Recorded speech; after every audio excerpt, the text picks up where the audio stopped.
علماء کرام نے پل صراط کی جو کیفیات بیان فرمائی ہیں، حضرت فضیل بن عیاض رضی اللہ تعالیٰ عنہ فرماتے ہیں کہ پل صراط کا جو سفر ہے یہ 15,000 سال کی راہ ہے۔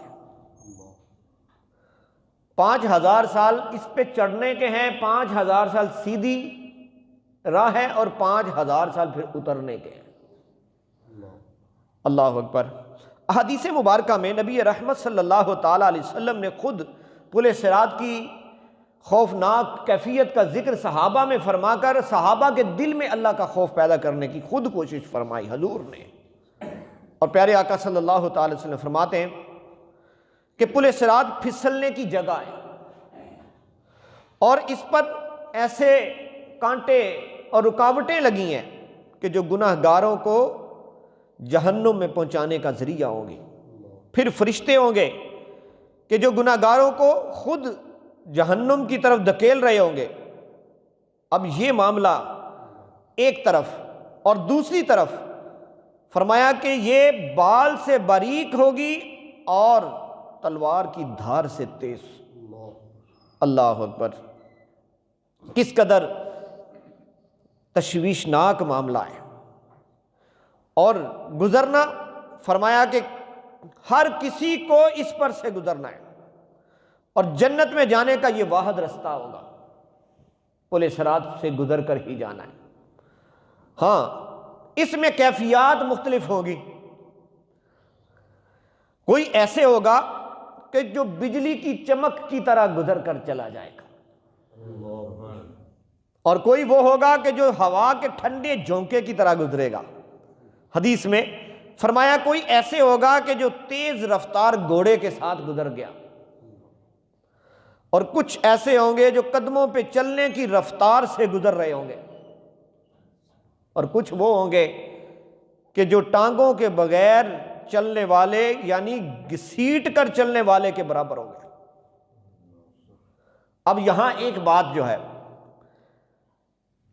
اس کا اندازہ لگایا جاتا ہے کہ بے شمار لوگ ایسے ہیں جو نبی پاک صلی اللہ تعالیٰ علیہ وسلم کے اپنے بارے میں جو آپ نے خود اقوال ارشاد فرمائے یا اپنے اہل بیت کے لیے فرمائے، اپنی بیٹی کو نصیحت فرمائی، اے فاطمہ نیکیاں لے کر آنا، قیامت کے دن میں تیری کوئی مدد نہیں کر پاؤں گا، یہ حضور فرما رہے ہیں۔ اور کسی جگہ فرمایا کہ قیامت کے دن سبھی اللہ کے سامنے ایک ساتھ کھڑے ہوں گے، اور یہ نفس نفسی کا عالم ہوگا، رو رہے ہوں گے، پسینے میں ڈبکیاں کھا رہے ہوں گے۔ یہ کیفیات بیان کی گئی، اور بعض لوگوں کو غلط فہمی ہو گئی۔ معاذ اللہ وہ چیزیں جو اللہ کے پیارے رسول صلی اللہ تعالیٰ علیہ وسلم نے گناہ گاروں کو ڈرانے کے لیے ارشاد فرمائی، گناہ گاروں کو نیکی کی ترغیب دلانے کے لیے فرمائی، یا اپنے اہل و عیال کو نیکی کی طرف رغبت دلانے کے لیے فرمائی، اس کو معاذ اللہ وہ حضور اور حضور کے اہل بیت کا مقام سمجھ بیٹھے کہ یہ شاید مقام ہوگا۔ یہ مقام تو ہم جیسوں کا ہے، گناہ گاروں کا ہے، جو خطائیں لے کر جائیں گے، جو جرم لے کر جائیں گے، جو نافرمانیوں کے ڈھیر لے کر جائیں گے، یہ تو ان کا مقام ہے۔ اور پل صراط سے گزرنے کی بھی کیفیت کا جو ذکر فرمایا گیا ہے، تو وہاں پر پھر اس کی کیفیات کا بھی ذکر فرما دیا۔ فرمایا کچھ اللہ کے برگزیدہ بندے، اللہ کے نیک بندے، ان کا مقام جدا ہوگا، ان کی شان جدا ہوگی، جن کی زندگیاں ایک جیسی نہیں ہیں۔ داتا گنج بخش علی حجویری رضی اللہ تعالیٰ عنہ کی زندگی اور ہماری زندگی میں زمین و آسمان کا فرق ہے۔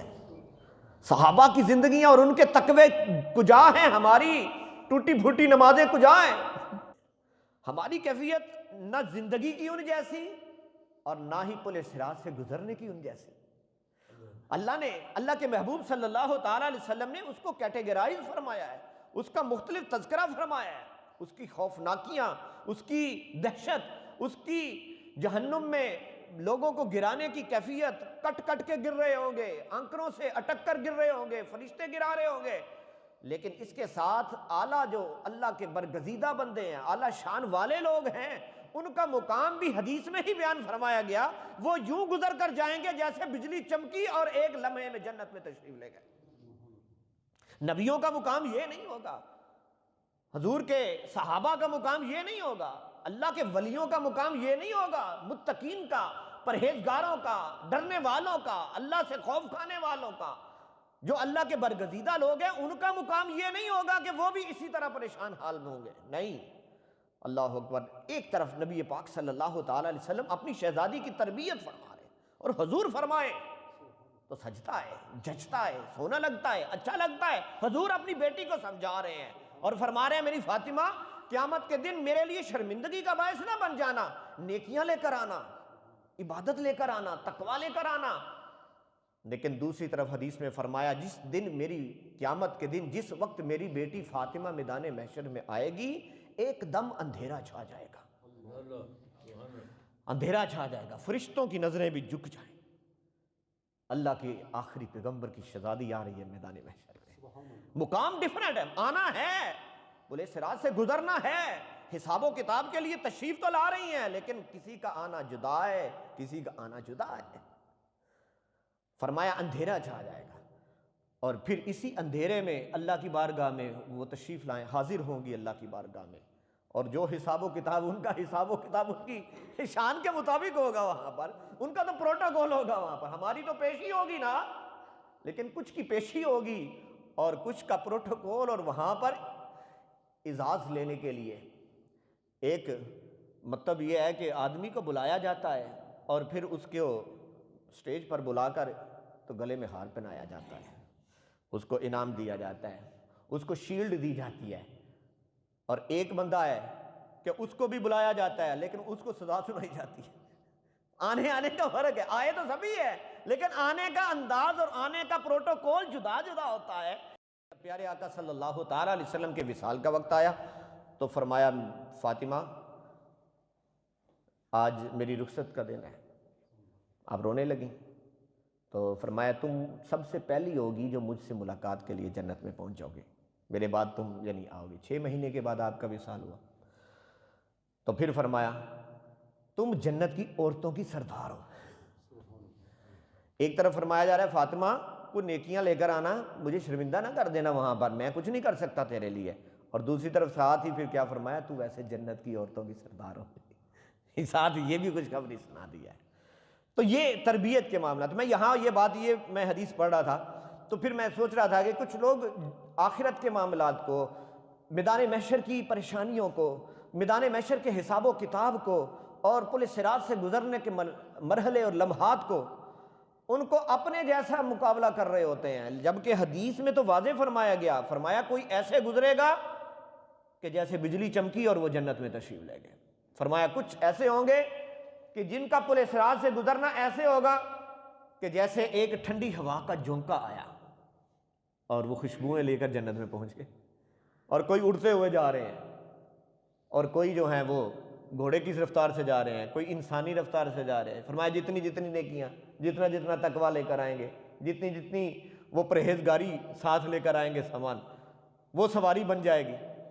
اب یہ کیفیات جو ہیں یہ مختلف ہیں، اور یہ فرمایا کہ حضرت امام غزالی رحمۃ اللہ تعالیٰ علیہ آپ فرماتے ہیں کہ تیرا وہ ایمان کس کام کا کہ جو تجھے نیکی پر قائم نہ رکھ سکے۔ اگر تیرا رب پر یقین ہے، محشر پر یقین ہے، تو ایسا یقین، ایسا ایمان چاہیے کہ جو تجھے نیکی پر قائم رکھ سکے، اور وہ نیکی اور وہ ایمان نہیں چاہیے کہ جو تجھے تقوی اختیار کرنے کی طاقت ہی نہ بخشے۔ آخرت کا وہ کیسا کمزور تصور ہے کہ جو بندے کو نیکیوں پر کھڑا ہی نہ کر سکے۔ تو فرمایا یہ اللہ تعالیٰ کے محبوب صلی اللہ تعالیٰ علیہ وسلم نے جو بھی کیفیات بیان فرمائی ہیں یہ گناہگاروں کے لیے فرمائی ہیں اور نیکیوں کی تیاری کی ترغیب دلائی ہے۔ دوسری حدیث میں نبی پاک صلی اللہ تعالیٰ علیہ وسلم نے ارشاد فرمایا کہ پل صراط پر ایسی چیخ و پکار کی کیفیت ہوگی کہ انسان اپنے آگے اپنے بھائی کو جاتا دیکھے گا کہ وہ کٹ کے جہنم میں گر گیا، ایک اگلا جا رہا ہے وہ کٹ کے گر گیا، ایک دائیں گر گیا، ایک بائیں گرا، اور چیخ و پکار ہے، اور فرمایا صحابہ اکرام عرض کرنے لگے یا رسول اللہ صلی اللہ تعالی علیہ وسلم جب لوگ گر رہے ہوں گے تو آپ کہاں ہوں گے؟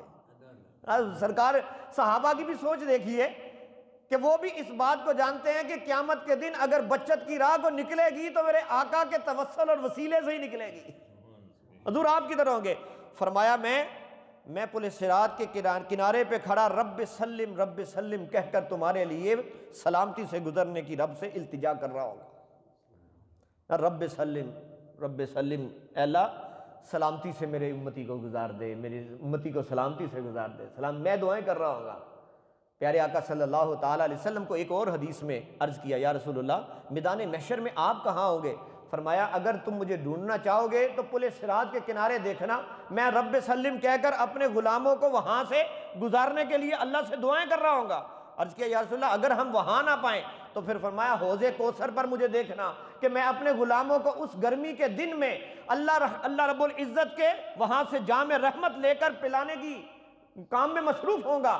فرمایا عرض کیا یا رسول اللہ اگر وہاں نہ آپ ملے تو فرمایا پھر میزان پہ آنا، وہاں میرے امتیوں کی نیکیاں تولی جا رہی ہوں گی تو میں اپنے امتیوں کی نیکیوں میں اپنا حصہ شامل، یا رسول اللہ آپ کیا شامل فرما رہے ہوں گے؟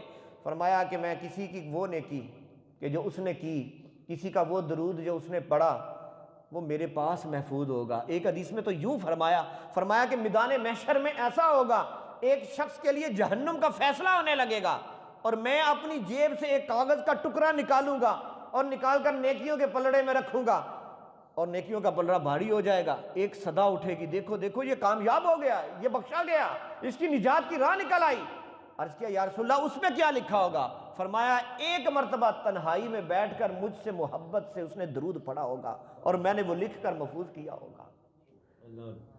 تو سبحان اللہ، نبی رحمت صلی اللہ تعالیٰ علیہ وسلم اپنے غلاموں کے، یہاں تو حضور کی شفاعت پہ لوگ شک کرتے، ٹھیک ہے جن کو شک ہے اللہ پاک ان کو بھی ہدایت دے، ہم تو دعائی کرتے ہیں، لیکن یہاں تو فرمایا حافظ با عمل اپنے خاندان کے ساتھ ان لوگوں کو جنت میں لے کر جائے گا کہ جن پر جہنم واجب ہوگی۔ ایک حافظ کا پروٹوکول ہے، جو سادہ حافظ، سیدھا حافظ ہے صرف، وہ اپنے باپ کا بازو پکڑے گا کہے گا مولا اس کو دوزخ میں نہیں جانے دینا، جنت میں لے کے جانا ہے۔ ماں کا بازو پکڑے گا یا اللہ اس کو جنت میں لے کے جانا ہے۔ بہن کا پکڑ لے، بھائی کا پکڑ لے، میں 7 ایسے افراد جن پر دوزخ کی آگ واجب ہو گئی، فیصلہ ہو گیا، جہنم میں جانے کے حکم ہوا، لیکن حافظ کھڑا ہوگا یا اللہ میرا یہ دوست ہے، میرا یہ بھائی ہے، میرا یہ فلاں لگتا ہے۔ اللہ پاک عز و جل فرمائے گا ٹھیک ہے تیری شفاعت قبول ہے، آج تو لے جا اس کو جنت میں۔ پھر فرمایا جب جنتی جنت میں جا رہے ہوں گے تو جو عالم باعمل ہوگا، نیک متقی عالم، علم کی فضیلت بیان فرمائی، فرمایا اس کو روکا جائے گا، ٹھہر جاؤ جنت کے دروازے میں کھڑے ہو جاؤ، جس کو تو کہے تیرے کہنے پر تیری شفاعت پر ہم اس کو جنت میں بھیجیں گے۔ عالم کا پروٹوکول، علم والے۔ حضور فرماتے ہیں مجھے اللہ نے عالم بنایا ہے اور مبارک ہے میرے نائبوں پر۔ عرض کیا یا رسول اللہ وہ کون؟ فرمایا جو میرے بعد میرا کام، میری دین کا کام، میری سنت کی ترویج کا کام جاری رکھے۔ مشکل راہ ہے، یہ مشکل راہ ہے۔ اللہ اکبر۔ میں نے دیکھا ہے کہ جو اللہ کی رضا کے لیے کرتے ہیں ان کے مالی معاملات مشکل میں گزر رہے ہوتے ہیں، مالی معاملات مشکل میں۔ یہی پروٹوکول ہے، یہی جو میدان محشر میں جمع ہونا ہے نا، یہ والا پروٹوکول ادھر جمع ہونا ہے۔ کیوں؟ خود حضور صلی اللہ تعالیٰ علیہ وسلم کا گھر جب دنیا سے تشریف آوری کا وقت آیا تو پیارے آقا صلی اللہ تعالیٰ علیہ وسلم کے گھر میں اس دن کے لیے کھانا نہیں تھا۔ 2 عالم کے بادشاہ ہیں اور سنت یہ چھوڑ کے جا رہے ہیں اپنے نائبوں کے لیے۔ رستہ تو بڑا تنگ تو نہیں ہے، یہ تو جنت کا رستہ ہے، کھلا رستہ ہے، لیکن دنیا کے اعتبار سے یہ ہوتا ہے کہ آپ نے یہ درس دیا ہے کہ ہاتھ بھی نہیں کرنا، اور فرمایا کہ پھر قیامت کا دن ہوگا پھر کہا جائے گا یہ عالم ہے کہ جس نے سنت نبی کی ترویج کی، خدمت کی، زندگی اس پہ لگا دی ہے۔ فرمایا اب اس کو پروٹوکول یہ ہے کہ اس کو جنت کے دروازے پہ روکا جائے گا۔ تو جس کو، پھر فرمایا اگلی ایک اور دوسری حدیث میں اس کی کچھ تفسیر فرمائی، ایک شخص جو گزرے گا، عالم کہے گا اس نے مجھے ایک دفعہ جوتی میرے آگے رکھ دی تھی، محبت میں جوتی رکھ دی، فرمایا لے جاؤ جنت میں۔ یا رسول اللہ کی بارگاہ میں کہا کہ یا رب کریم اس بندے نے مجھے کھانا ایک دفعہ کھلا دیا تھا، فرمایا ٹھیک ہے، کیا کہتے ہو؟ اس کو جنت میں لے جاؤ، تو اس کو بھی لے جاؤ جنت۔ علم والے اور متقین، علم والے، تقوی والے، پرہیزگاری والے، اللہ کی رضا کے لیے دین کا کام کرنے والے، حضور کی سنت کی خدمت کرنے والے، قرآن کی خدمت کرنے والے، لوگوں تک پیارے آقا کا پیغام پہنچانے والے، جنہوں نے زندگی تقوی اور پرہیزگاری سے گزاری، دین کی خدمت کا کام کیا، فرمایا قیامت کے دن ان کی شان ہوگی، ان کی عزت ہوگی، نور کے پہاڑ ہوں گے، فرمایا ان پر علماء کو بٹھایا جائے گا۔ ایک حدیث میں فرمایا علماء کے سر پہ تاج رکھا جائے گا۔ حضرت سیدنا امام شافعی رحمۃ اللہ تعالیٰ علیہ، آپ کا وصال ہوا، خواب میں کسی نے دیکھا، عرض کیا حضور کیا معاملہ ہوا؟ اللہ کی بارگاہ میں آپ تشریف لے گئے، فرمایا مجھے جنت میں پہنچایا گیا، پھر مجھے اللہ نے نور کی کرسی پہ بٹھایا اور اپنے نور کے ہیرے اور جواہرات میرے اوپر نشاور کیے۔ چھوٹ شادی پہ چھوٹ پیسے فرمایا مجھے کرسی پہ بٹھایا اور ہیرے جواہرات، اللہ نے اپنی شان کے مطابق اپنے بندے کو کیسے عزت دیتا ہے وہ بہتر جانتا ہے، تو فرمایا عزت دی مجھے، شان دی مجھے۔ اللہ اکبر۔ حضرت سفیان ثوری رحمۃ اللہ تعالیٰ علیہ کو کسی نے خواب میں دیکھا اور پوچھا کہ آپ کا جنت میں کیا مقام؟ ایک شخص کو کسی نے خواب میں دیکھا، پوچھا کہ بتائیے سفیان ثوری رحمۃ اللہ تعالیٰ علیہ کیسے؟ فرمایا جنت میں پرندے کی طرح اڑتے رہتے ہیں۔ فرمایا کہ حضرت حسن بصری، امام حسن بصری، حضرت سفیان ثوری رحمۃ اللہ تعالیٰ علیہ بھی محدث ہیں، بہت بڑے عالم ہیں، لیکن حضرت حسن بصری ان سے بڑے عالم تھے، ان سے بڑے امام تھے، آپ مولا علی رضی اللہ تعالیٰ کے شاگردوں میں شامل تھے، تابعین میں سے تھے۔ تو ان کو پوچھا ان کا کیا مقام ہے؟ فرمایا وہ جنت کے اللہ کی بارگاہ میں تخت پہ بیٹھے، جنت میں ان کا مقام۔ تو میں یہ عرض کر رہا ہوں میدان محشر سب کے لیے ہونا ہے، جنت جہنم کے فیصلے سب کے لیے ہونے ہیں، پل صراط سے سب نے گزرنا ہے، قبر کی کیفیات سے سب نے گزرنا ہے، موت کے لمحات سب میں آنے ہیں، لیکن میرے پیارے پیارے محترم بھائیو زندگی جیسی گزاریں گے کیفیات ویسی ہوں گی۔ ہم دیکھتے ہیں انسان ہونے کے لحاظ سے، جسمانی اعضاء کے لحاظ سے، آنکھیں سب کی دو ہوتی ہیں، ناک سب کی ایک ہی ہوتی ہے، ہاتھ سب کے دو ہی ہوتے ہیں، پاؤں سب کے دو ہی ہوتے ہیں، سر اتنا ہی ہوتا ہے، جسم کا سائز 19-20 کے فرق سے ایک جیسے ہی ہوتے ہیں، لیکن اس کے اندر کی جو روح ہوتی ہے، اندر کا جو تقویٰ ہوتا ہے، اندر کا جو انسانیت ہوتی ہے، اندر کا جو انسان ہوتا ہے، اس میں زمین و آسمان کا فرق ہوتا ہے، دنیا میں ہم دیکھتے ہیں۔